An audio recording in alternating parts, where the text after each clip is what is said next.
En la primera mitad del siglo VIII, la cristiandad occidental está a punto de perecer. El Islam ocupa la península ibérica y se extiende por las tierras del sur de la antigua Galia. Los francos luchan en todas sus fronteras y la Iglesia carece de fuerza para detener la ruina de Occidente. Sin embargo, en la segunda mitad del siglo, sobre este caos, nace el Estado carolingio y con él la primera idea de Europa. En los valles pirenaicos se formó uno de los núcleos de resistencia contra el invasor sarraceno de la península. El otro se hizo fuerte más al oeste en los montes cantábricos. La situación de cada núcleo era diferente. Los hispano-godos de Covadonga tenían detrás un mar cargado de peligros, los pirenaicos al reino franco, a la Europa que nace. Una población de campesinos y pastores quedó olvidada a la sombra de las montañas. Serían unos 7 u 8 mil, apenas un puñado de arena en un desierto, pero suficientes para hacer realidad a la futura marca hispánica. En el año 771 Carlomagno reina sobre las tierras que gobernó su padre Pipino el Breve. Hace 3 años que sus dominios se ven libres de los ataques musulmanes, pero están cerca, más allá de los montes, amenazantes al otro lado de una frontera mal delimitada. Y Carlomagno luchó toda su vida por ensanchar los límites de su reino y asegurar las fronteras. Es posible que Carlomagno soñara con expulsar a los infieles de Hispania o, más modestamente, fijar la frontera en el río Ebro.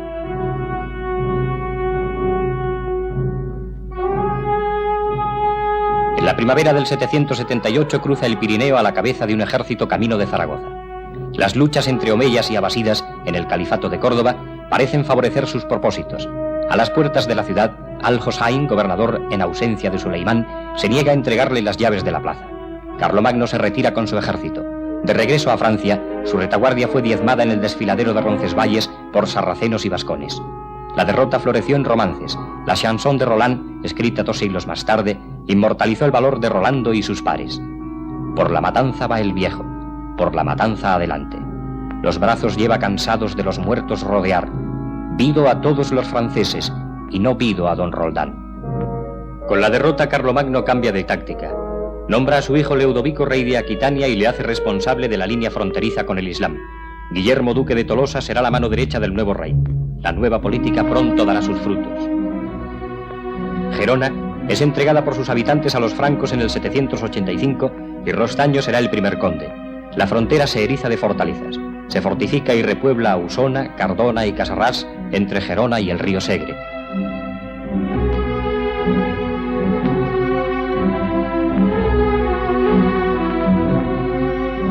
Leudovico crea el condado de Ausona y nombra conde a Borrell en el 798.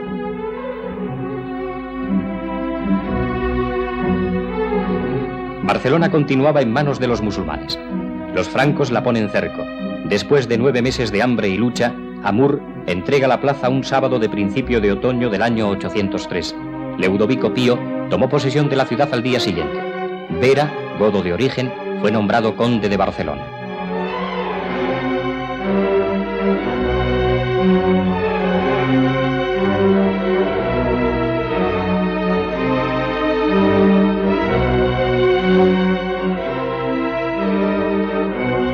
Los primeros contrafuertes de la línea fronteriza estaban alzados.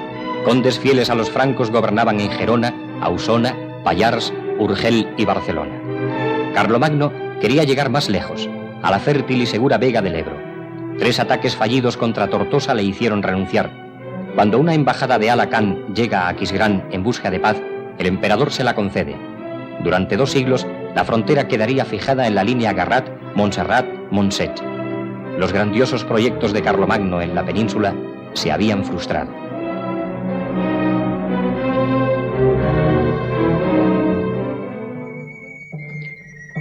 Estos valles y montañas fueron límite y avanzada de un imperio.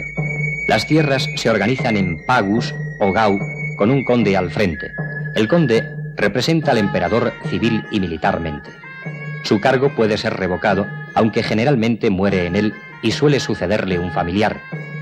Con el cargo aumentará su riqueza y su fuerza. A veces, la corona no puede pagar a sus funcionarios y les otorga tierras en beneficio, exigiendo en contrapartida que entren en vasallaje. Condes, obispos, abades serán vasallos del rey. Los funcionarios son vigilados por los missi dominici o inspectores de palacio, que una vez al año solían visitar los dominios reales.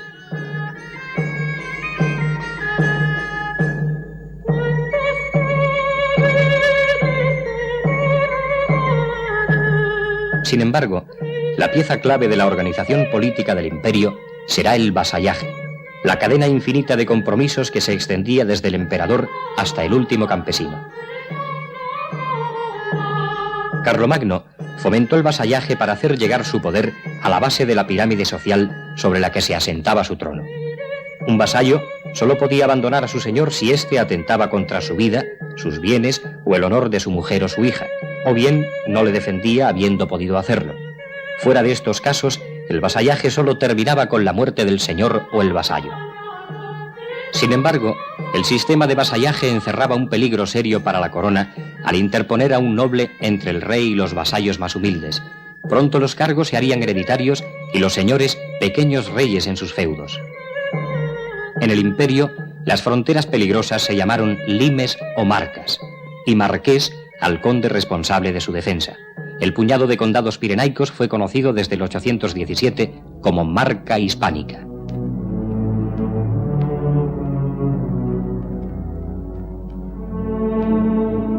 Al dividir el imperio leudovico entre sus hijos, estas tierras formaron parte de la porción de Lotario, con el nombre de Marca Gotia. Después de la reunión de Verdún, pasaron a poder de Carlos el Calvo, que más tarde las dividió en dos: Marca Gotia al norte de los Pirineos y Marca Hispánica al sur. Un franco, Salomón, fue posiblemente el primer marqués de la nueva Marca. Su nombramiento no agradó a los godos. El camino hacia la independencia era irreversible. A medida que aumentan las divisiones en el imperio, aumenta el poder de los condes. Hacia el 848, Guillermo, hijo de Bernardo de Tolosa, promueve en la Marca un levantamiento contra Carlos el Calvo. Se apodera de Barcelona y Ampurias. Fue apresado y muerto. Casi al mismo tiempo, se alza contra los francos en Baskonia Sancho Sánchez.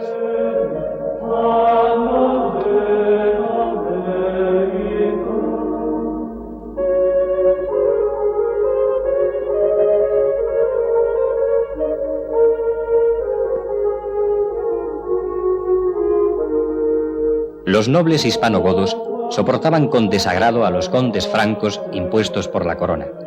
En la segunda mitad del siglo IX, los hijos del que fuera conde de Urgel y marqués de la Gotia, Sunifredo, se alza contra Salomón en los condados de Barcelona y Cerdaña.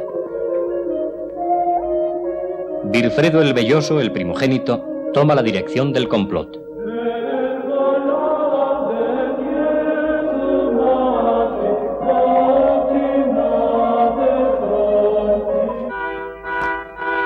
Según una antigua leyenda, Salomón fue muerto a mano airada y Virfredo quedó dueño del condado de Barcelona y su hermano Mirón del de Cerdaña. Por aquellos días, otro godo, Ramón, se apodera de los condados de Ribagorza y Pallars. La monarquía carolingia se desangra. Los cargos públicos tienden a ser hereditarios y los grandes señores adoptan actitudes de independencia cada vez más acusadas. A la muerte de Carlos el Calvo, Virfredo y sus hermanos tardan 8 meses en reconocer al nuevo rey, Luis el Tartamudo. Por otra parte, los reyes carolingios se suceden con fugacidad, y los ataques normandos eran una amenaza mayor que los sucesos de la Marca Hispánica. La familia de Virfredo, poco a poco, queda dueña de casi todos los condados catalanes. Virfredo peleó contra los musulmanes a la cabeza de sus tropas, y si creemos la leyenda, acudió a defender París del ataque normando en el 885. En esta expedición tendrían su origen las barras del escudo catalán. Se dice que el rey Carlos el Gordo mojó sus dedos en la sangre que emanaba de una herida de Virfredo y que abriendo la mano manchó con líneas rojas el escudo del conde catalán.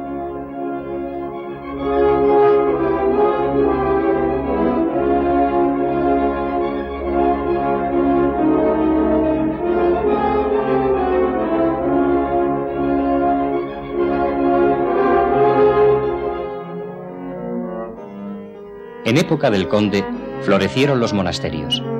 Fundó San Juan de las Abadesas hacia el 887 para su hija Emma. Un año después fue consagrado Santa María de Ripoll. Repobló los campos yermos de Ausona y la comarca fronteriza de Cardona. No sabemos de dónde procedían los nuevos pobladores, pero es de suponer que llegaran de las montañas o de zonas ocupadas por los musulmanes. Conocemos una carta a Puebla, dada por Birfredo, para facilitar la repoblación del castro de Cardona. En ella se regula la protección de personas y bienes y se perdona a los repobladores las penas por delitos cometidos anteriormente. La base de la propiedad es el alodio, que puede ser legado por los mayores o adquirido por aprisio. La aprisio podía ser realizada por un conde con sus fieles y servidores, por un monasterio o bien directamente por gente humilde que rotulaba la tierra yerma. Además, la tierra podía ser adquirida por los honores o recompensas dadas a determinados funcionarios públicos. Los honores, con los beneficios y la inmunidad, fueron la base del feudalismo. Sobre las nuevas tierras, los colonos levantaron casas, cuadras para el ganado, plantaron árboles y viñas, cultivaron huertos y edificaron molinos a orillas de los ríos. En esta región montañosa no existieron latifundios, aunque sí grandes propietarios con parcelas esparcidas por doquier. El año 897, peleando contra las tropas de Beppe ben Mohamed, Birfredo recibe una herida de la que muere. Con él nace una dinastía. La causa de la transmisión hereditaria de los cargos había triunfado, pero al dividir de nuevo los condados entre sus hijos, nos muestra que aún no había nacido la idea de la unidad catalana. Los sucesores de Birfredo se separan paso a paso de la monarquía franca. El nuevo siglo será de predominio musulmán, y los descendientes de Birfredo se acercarán a Roma y a Córdoba. Sabemos que el conde Borrell II viaja a la ciudad eterna en compañía del obispo de Vig y del monje Gerberto, que más tarde sería Silvestre II.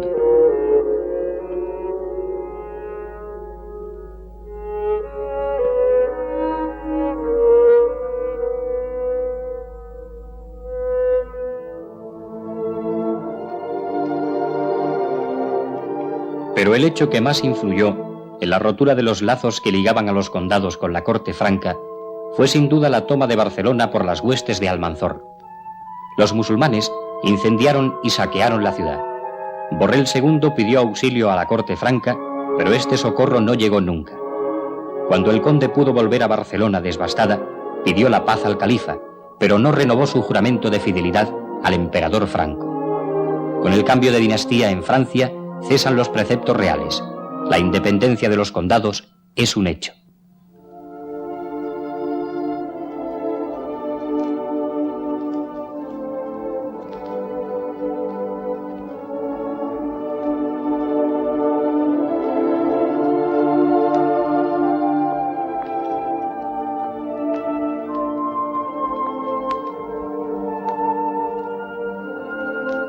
Los viajes a Roma de los condes prueban su libertad. En la península, a la muerte de Almanzor, el califato entra en crisis. El conde Ramón Borrell pasa al ataque y llega con sus tropas hasta la misma Córdoba.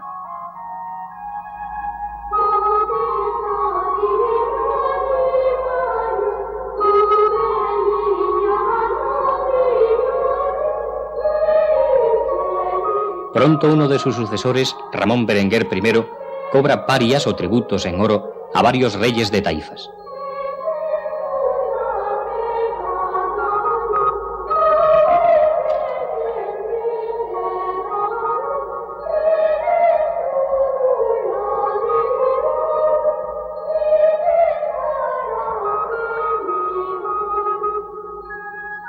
Con el oro floreció el comercio. La agricultura es la base de la economía. Barcelona será uno de los puertos más importantes de la cristiandad.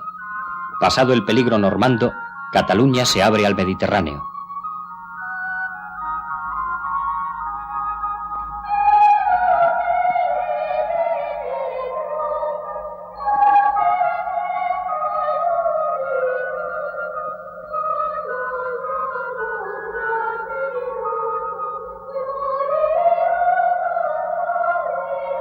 Durante poco más de un siglo, Cataluña se pobló de templos. Oliva, obispo de Vic y abad de Ripoll y Cuixá, fue un gran impulsor de esta fiebre de construcciones. La cristiandad de la Alta Edad Media vivía inmersa en un ambiente de fe profunda, sin dudas ni vacilaciones. Una ola de templos cubrió a Cataluña desde el Pirineo hasta la frontera con los musulmanes. Algunos de estos templos se construyeron al gusto francés, como San Juan de las Abadesas, pero el estilo que predominó fue el lombardo, que se caracteriza por una decoración de muros y ábsides a base de resaltes, pequeñas arquerías ciegas y ventanas estrechas que permiten pasar el máximo de luz, la luz cálida y silenciosa del románico.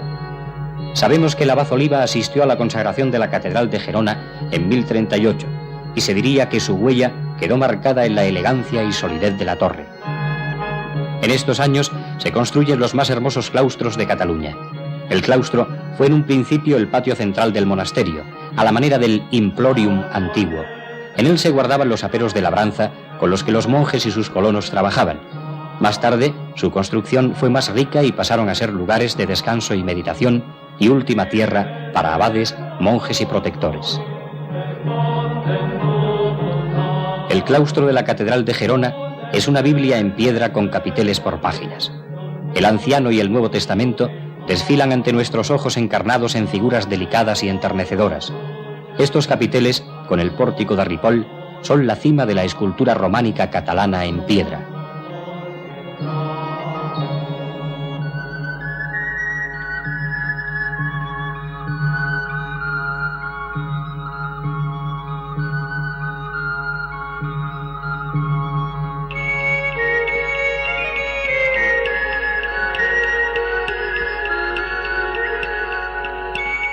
A unos pasos de la Catedral de Gerona se alza la masa gris y sólida de San Pedro de Galligans.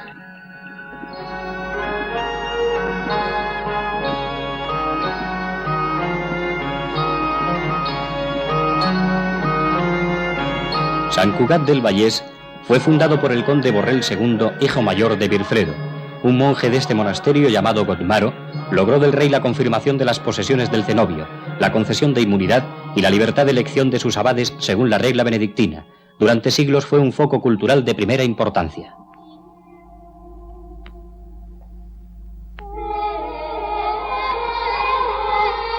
El mismo Borrell fundó o restauró San Pablo del Campo, entonces a las afueras de Barcelona.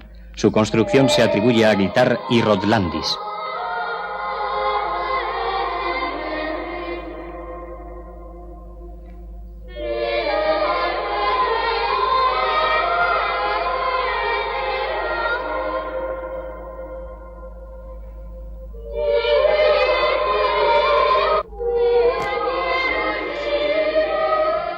En la fachada de San Pablo campean en piedra los símbolos de los evangelistas y la mano del Creador, símbolos inseparables del arte románico.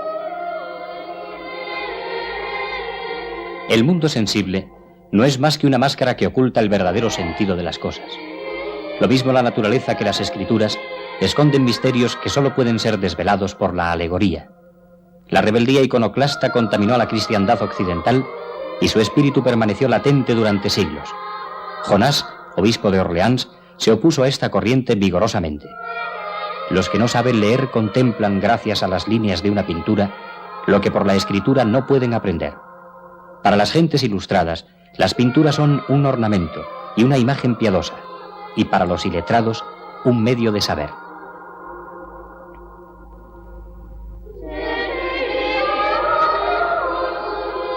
La decoración del ábside central de San Clemente de Taúll nos hace llegar a una de las cimas del arte románico pictórico. Sin romper con las fórmulas bizantinas, el pintor deja brillar su vigorosa personalidad. Su instinto realista le hace dar vida a las figuras, pero conservándoles también su abstracto hieratismo.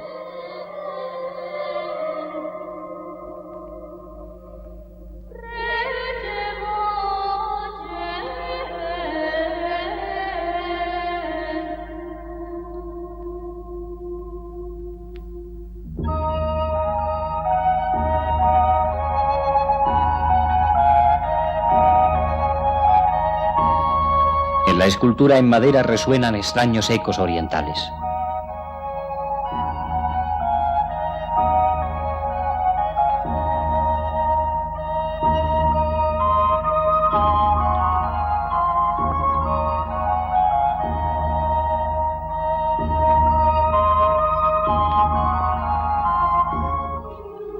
El monasterio de Santa María de Ripoll fue fundado por el conde Virfredo en un valle de la montaña pirenaica.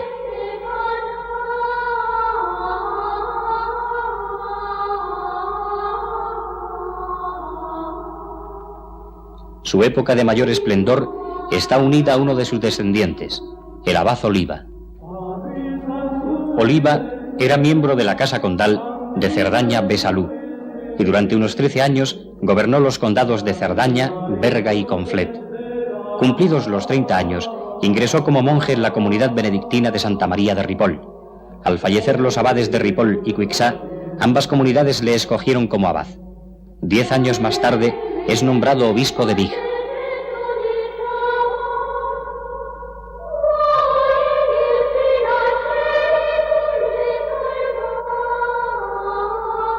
Cataluña es en esta época un punto en el que confluyen la cultura del país, la europea y la de la España califal, con sus variadas aportaciones, helenísticas, siríacas, bizantinas, persas y hasta hindúes.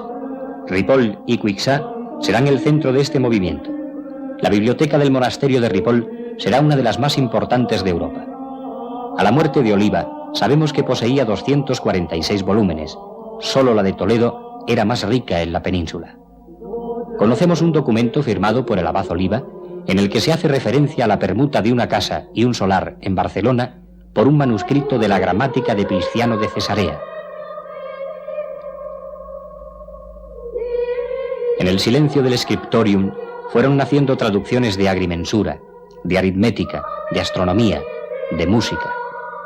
Gracias a estos monjes pacientes a través de Cataluña, el saber clásico y oriental se extendió por toda Europa, haciendo posible más tarde el nacimiento de las universidades.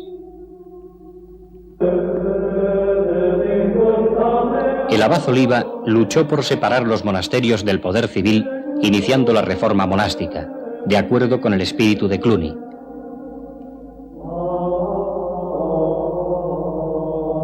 Al ser nombrado obispo de Vic, se alejó de los monasterios, pero su huella permaneció indeleble en Cuixá y Ripoll.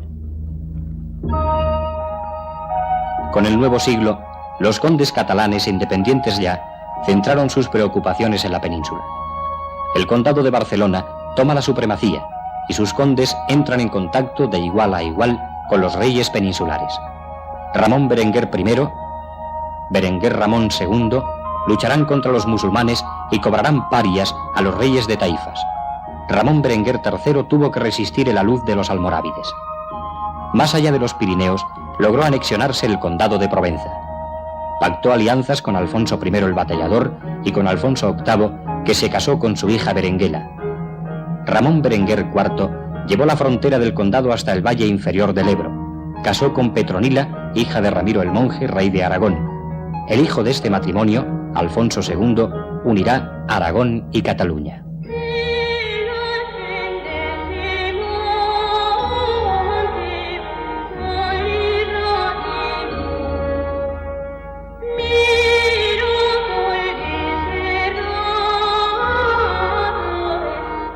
Lo que fuera un puñado de pobres condados es ya un poderoso reino que pronto se expansionará por la península y el Mediterráneo.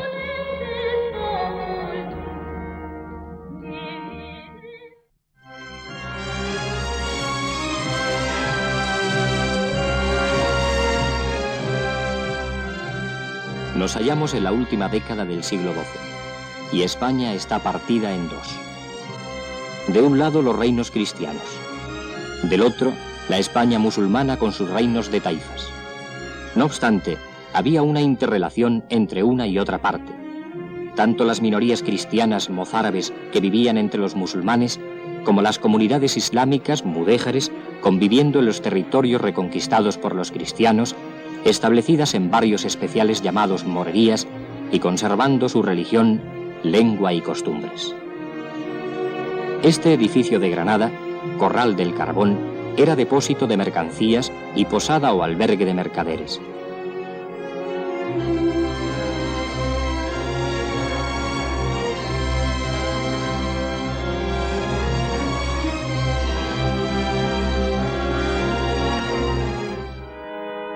Los almohades, en África, aprovechan la decadencia del imperio almorávide y tras conquistar las plazas de Orán, Mequínez, etc., saltan a la península y en la batalla de Alarcos vencen a Alfonso VIII de Castilla. Este, deseoso de continuar la reconquista y necesitando tener las manos libres, busca la paz con los reinos cristianos y establece cordiales lazos de amistad con Aragón y Navarra, y matrimoniales con León y Portugal. Conseguida esta tregua en la retaguardia, Alfonso VIII conquista Murcia, mientras su hijo Fernando consigue victoriosas incursiones en Jaén, Baeza y Andújar. Enterado Mohamed al-Nasir, rey de los almohades, de estos éxitos cristianos, traspasa el estrecho, entra en Sevilla y se interna en Castilla, poniendo cerco a Salvatierra. Arrasadas sus torres y muertos sus defensores, regresa a su reino con el botín y un buen número de esclavos.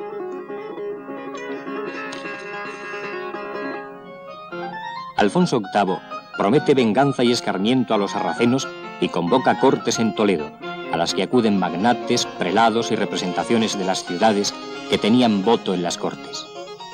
En estas se acuerda arbitrar recursos, reclutar soldados y enviar emisarios a los países cristianos. El arzobispo de Toledo, don Rodrigo Jiménez de Rada, singular navarro y verdadero mentor de Alfonso VIII, va a Francia y Alemania para exponer el peligro en que se halla la cristiandad. Solo faltaba la voz del Papa, Inocencio III, dando carácter de cruzada a esta gran empresa. El obispo de Segovia es comisionado por don Rodrigo para que acuda a Roma e interceda ante el Papa, quien profesionalmente acudió a San Juan de Letrán y proclamó la cruzada enviando breves a los prelados de Francia y Alemania para que igualmente la predicasen en sus diócesis. La cristiandad se pone en movimiento y desde el extranjero y de los reinos españoles acuden infantes y caballeros para combatir al almohade. Lo más selecto de la nobleza aragonesa y catalana, señores de León, gallegos, vascos, portugueses, consejos y comunidades de Segovia, Ávila, Valladolid, Cuenca, Medina. Todas las huestes van llegando a Toledo, donde no hay sitio suficiente y hubieron de acampar en los huertos. Pero algo enturbia el animoso espíritu de la ardua acción guerrera que se comienza. Parte de las mesnadas españolas y extranjeras, impulsadas por su fanatismo, atacan a gran número de los judíos de Toledo. Los almohades, por su parte, mandados por al-Nasir, predican la guerra santa en África entre las tribus del Muluya, los alábares del Sáhara y los cenetas de Etiopía. Todo está a punto para la contienda.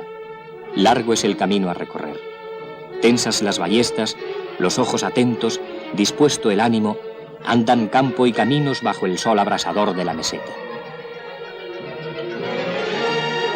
En Malagón es el primer encuentro con el enemigo, asaltando la plaza y con el exterminio de sus moradores. Parte de los extranjeros se retiran por el calor agobiante de Castilla y porque no se les permitía tomar el botín que deseaban. Más al sur, Calatrava. Los almohades habían puesto abrojos de hierro en los pasos del Guadiana. Abrojos que no detuvieron el avance de los cristianos ni el asedio, a pesar de la brava resistencia de los defensores. Alfonso VIII dio posesión del castillo a los caballeros de Calatrava y el botín fue repartido por partes iguales entre las huestes de Aragón y los pocos extranjeros que quedaban.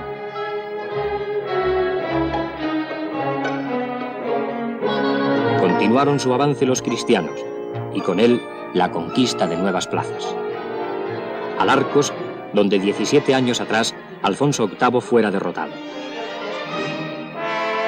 Piedrabuena, Caracuel, Almodóvar y Salvatierra, un año antes arrasada por Yaqub ben Yusuf y bélico acicate para Alfonso VIII. Allí se les unió Sancho VII de Navarra, quien al enterarse del movimiento antimusulmán de Europa, de la cruzada que predica Inocencio III, hace caso omiso del pacto que tenía con al-Nasir, el llamado Miramamolín, y acude en ayuda del rey de Castilla.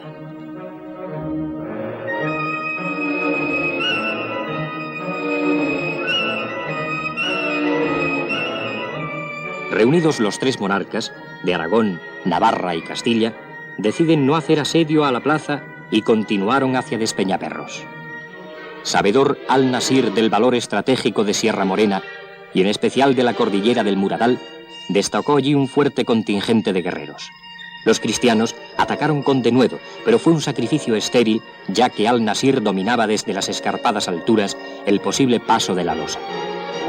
El rey no quiere retroceder por temor a la desmoralización de los combatientes cuando un pastor se les acerca y les comunica que él sabe de un paso con seguridad totalmente desconocido por los sarracenos. Se dejan guiar y entre vericuetos inverosímiles llegan al que después, y hasta nuestros días, sería conocido como el Puerto del Rey. Pasado el puerto, avistaron el fuerte contingente de fuerzas almohades que acampaban en Santa Elena a unas leguas de distancia y dispuestas al combate. A su vez, lo hacen los cristianos estableciendo la mesa del rey frente al palenque de Miramamolín. Así quedaron dispuestos los dos bandos. En el centro de las fuerzas cristianas y en vanguardia, don Diego López de Haro, como primer estandarte y al frente de las legiones de Núñez de Lara y Ruy Díaz. Detrás Alfonso VIII con el arzobispo de Toledo, Jiménez de Rada, y los grandes prelados de Castilla. El ala derecha, con el rey de Navarra al frente de las legiones de los concejos y comunidades de Castilla, tropas gallegas y portuguesas.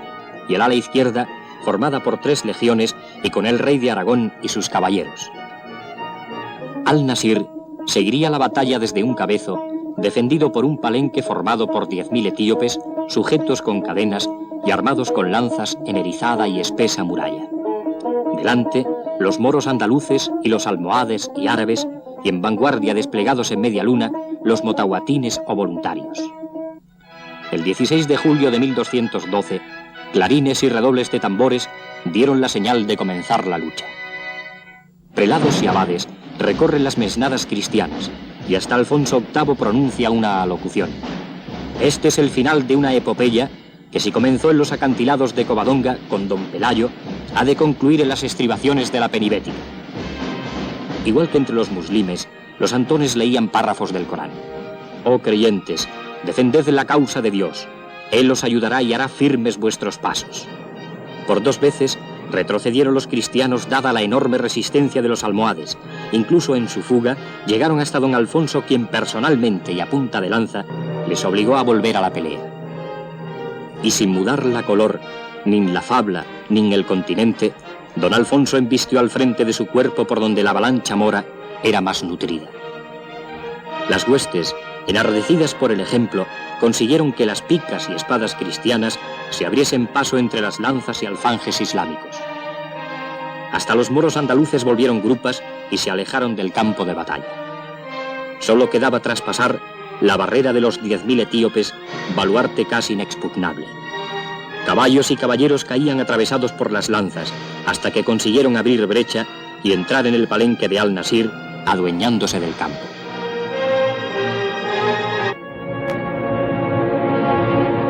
Al-Nasir y sus huestes huyeron hacia Vilches y Baeza, perseguidos por los de don Alfonso, quien les gritaba: «No hay cuartel para los cautivos, quien traiga un prisionero morirá con él». Presos de su exaltación religiosa, persiguieron a los fugitivos y la matanza duró toda la noche.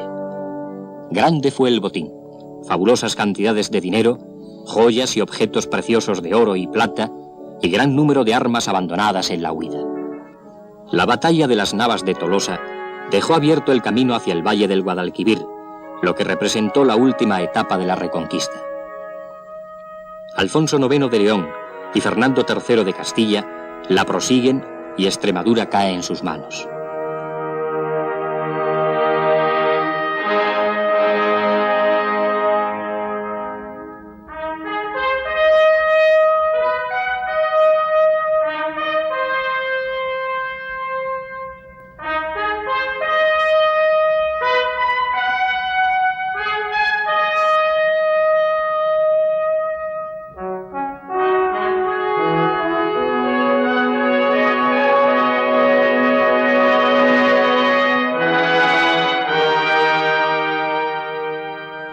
Fernando III, ya rey de Castilla y de León, conquista Córdoba.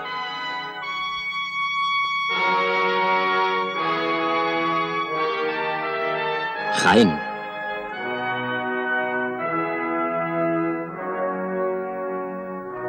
Y tras el cerco de un año, se apodera de Sevilla. Alfonso X el Sabio continúa la obra de sus antecesores, conquistando Jerez, Vejer, Sanlúcar. Ya solo queda el reino de Granada como último baluarte de los árabes en España. Estos, tras la decadencia de los almohades, piden ayuda a los benimerines y Alfonso XI los vence en la batalla del Salado. Ahí se paraliza el empuje cristiano contra Granada debido a las luchas civiles de Castilla. Fue Granada el último reducto musulmán en la península. Muhammad ben Nasar, un vasallo del rey de Murcia, que se declaró independiente, fue el fundador del reino de Granada y de la dinastía nazarita. Esta dinastía pudo mantenerse en Granada hasta los reyes católicos debido a las disidencias civiles de Castilla y a la hábil diplomacia granadina. Su riqueza agrícola y sus contactos con otros países musulmanes le dieron un gran auge comercial. También destacó en su aspecto cultural, en el que adquirieron importancia sus centros de enseñanza, así como su arte, entre los que no solo se encuentra su arquitectura.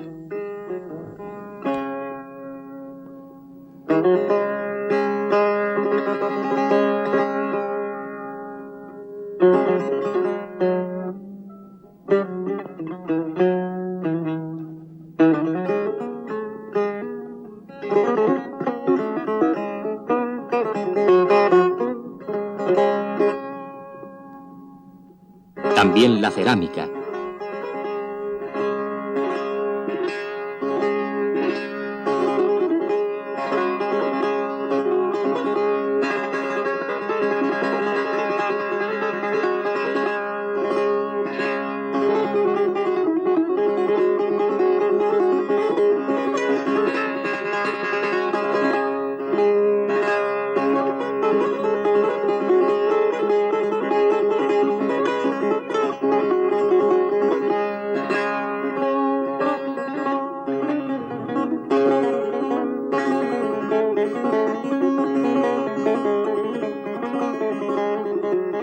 Y por último, el famoso taraceal.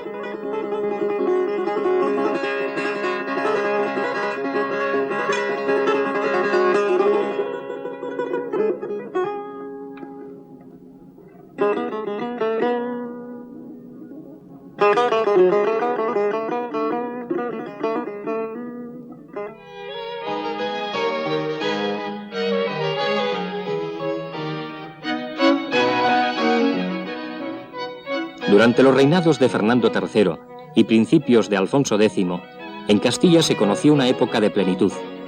Más que las conquistas militares, lo que impresiona es la recepción de las corrientes europeas y el espíritu de comprensión y tolerancia, como lo demuestran las inscripciones en castellano, latín, árabe y hebreo que vemos en el mausoleo de Fernando III el Santo. En el reinado de Alfonso X el Sabio, se crea la Escuela de Traductores de Toledo, donde intelectuales judíos, musulmanes y cristianos influyen profundamente en la cultura occidental. Amor a las ciencias y a las artes, ya iniciado por Alfonso VIII, con la fundación de la Universidad de Palencia, la primera de Castilla.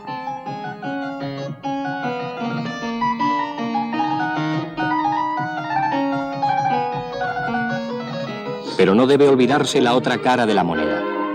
La nueva feudalización de Castilla, sobre todo en Extremadura y Andalucía, debido a los privilegios y donaciones que obtuvieron los nobles y los caballeros de las órdenes militares por su intervención en la Reconquista.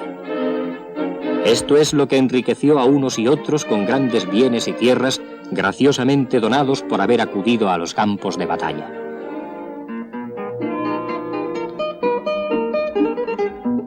Igual que en el siglo II a.C., la conquista y la explotación de las provincias llevó a Roma una cantidad enorme de riquezas que benefició a unos pocos, la nobleza, y arruinó a la mayoría, a los pequeños campesinos. Así en Castilla dio prepotencia a los caballeros en los concejos y armó de codicia a los nobles afincados en Andalucía. Había nacido el latifundio. Latifundios andaluces y extremeños que se vieron agravados con la aparición de los mayorazgos, es decir, patrimonios familiares sujetos a un derecho que prohibía su partición o parcelación, reconociendo a una sola persona, el primogénito, como titular del derecho de sucesión a la totalidad de los bienes.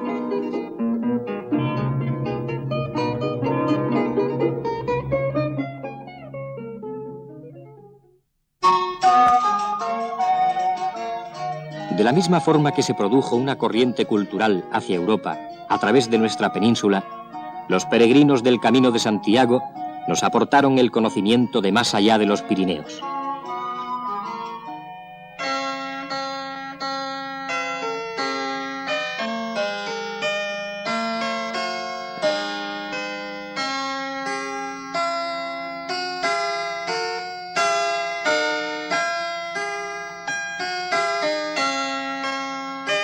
Así ocurrió con el arte románico, que adquirió todo su esplendor cuando las técnicas de la construcción de Oriente llegaron a Europa por medio de los cruzados.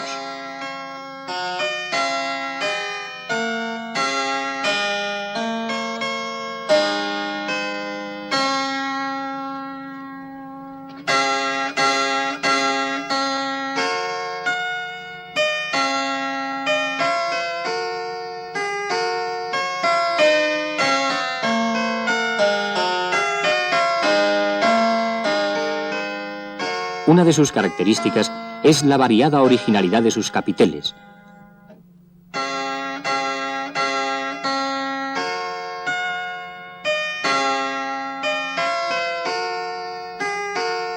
Como la cultura feudal era esencialmente religiosa, los edificios que se construyeron fueron en su mayor parte iglesias y monasterios.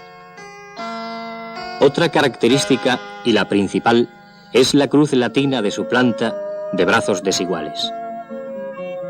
Y la oscuridad de sus interiores es debida a que los muros tenían que soportar el gran peso de las bóvedas y por lo tanto debían ser muy gruesos, reforzados con contrafuertes y con muy pocas aberturas.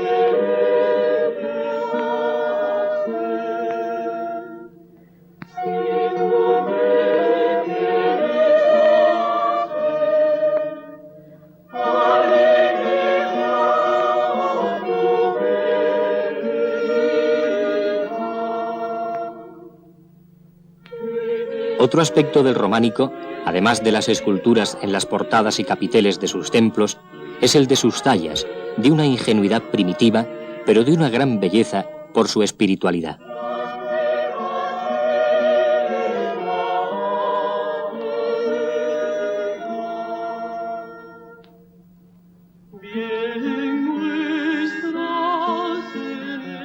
A finales del románico, ya comienza a apuntarse el arco ojival característico del gótico.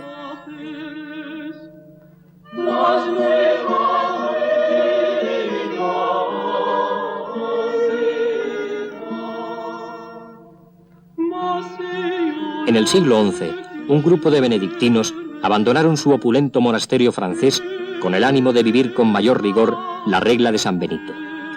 Así nació la nueva orden del Císter, que pronto se extendió por toda Europa gracias a la actividad de San Bernardo, abad de Claraval.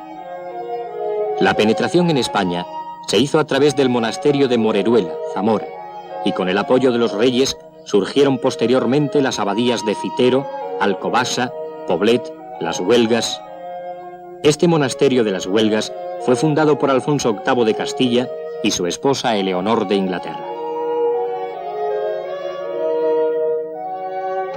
La expansión cisterciense influyó en muchos aspectos en la vida del medievo, impulsando la repoblación de las tierras conquistadas y hasta determinaron nuevas corrientes arquitectónicas, marcando la transición del estilo románico al gótico, pero sin alcanzar nunca las desmesuradas alturas que éste adquirió posteriormente y que a San Bernardo le parecían un símbolo de orgullo.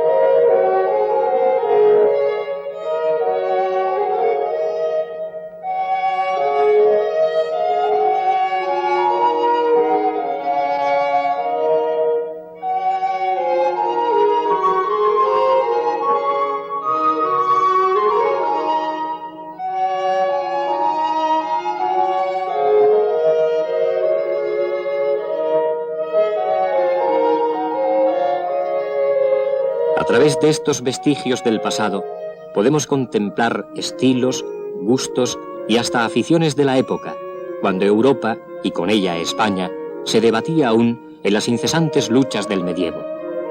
El tránsito a la arquitectura gótica que nos venía de Francia fue suave y sin estruendo.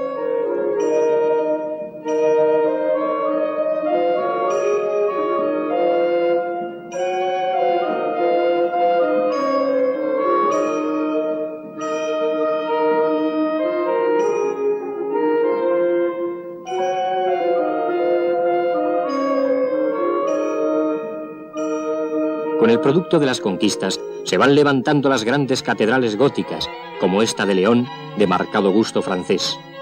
Castilla acepta íntegramente el gótico, y Fernando III no era ajeno a estos gustos, ampliamente manifestados también en la Catedral de Burgos. El gótico es esbelto y alado en un cierto afán de superar la pesadez de formas del estilo románico.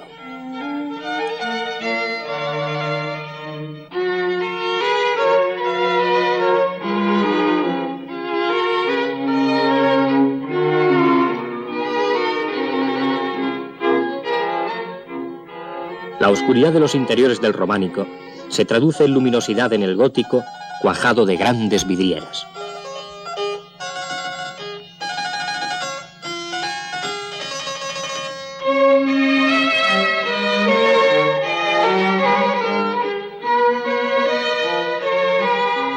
Los nombres del arzobispo don Rodrigo Jiménez de Rada, quien combatiera en las Navas junto a Alfonso VIII, y el de Fernando III, van unidos a la primera piedra de la catedral toledana, puesta por ambos en 1227. Aquí nace lo que significó la raigambre española, la interpretación llena de riqueza imaginativa del nuevo estilo, el gótico castellano. Es el gran contraste de Toledo.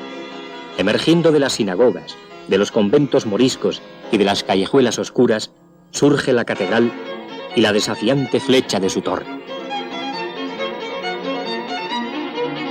El siglo XIII fue la era del empuje, el comienzo de las grandes catedrales perfeccionadas y cinceladas a todo lo largo del siglo XIV y a todo lo ancho de España.